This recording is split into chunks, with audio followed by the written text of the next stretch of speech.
ఆయన medical examination జరిగిన తర్వాత మళ్ళీ కోర్టుకి తీసుకొచ్చి రికార్డ్ అంతా తయారైన తర్వాత అరెస్ట్ ఇంటిమేషన్ ఇచ్చిన తర్వాత కోర్టుకి ఎక్స్పర్ట్ వచ్చి కోర్టుకి పంపించి కోర్టు వరకు కూడా రిక్వెస్ట్ చేసాం. ఇది లేట్ అయింది, రిమాండ్ తీసుకుని, ఎందుకంటే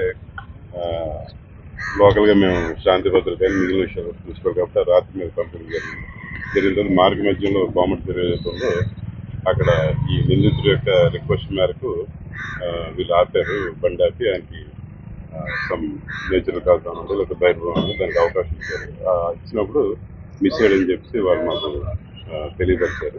మరి ఆయన పారిపోయాడా ఇటువైపు ఏంటంటే వాళ్ళు చీకటి అయితే గమనించలేదు, శబ్దం అయితే వచ్చిందని చెరువులో కాబట్టి మ్యాక్సిమం చెరువు అని చెప్పి నేను మన అర్జున్ రోడ్ చేయగారు టౌన్ చేయగారు వచ్చి ఏరియాంతా కూడా పరిశీలించడం జరిగింది. అలాగే ఫైర్ సర్వీస్ వారికి కూడా ఆ టైంలో మనం ఇన్ఫర్మేషన్ ఇచ్చాం, వారు కూడా వచ్చారు. కానీ ఆ టైంలో పూర్తి స్థాయిలో ఆ వాతావరణానికి అనుకూలించడం వాళ్ళైతే చేయలేదు. అంటే అప్పుడు ఇంకా పూర్తిగా చెరువులోనా లేకపోతే చుట్టుపక్కల ఎక్కడ ప్రాంతాల నుంచి కన్ఫర్మ్ కూడా కాలేదు.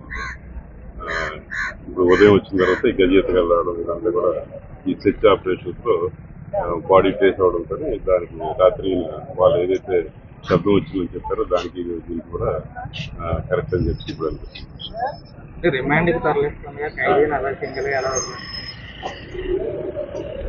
నేచురల్ కాల్స్ అన్నది అది కూడా ఒక రకమైన హ్యూమన్ రైట్, అది కూడా ఒక రకమైన మనం నిరాకరించడానికి లేదు.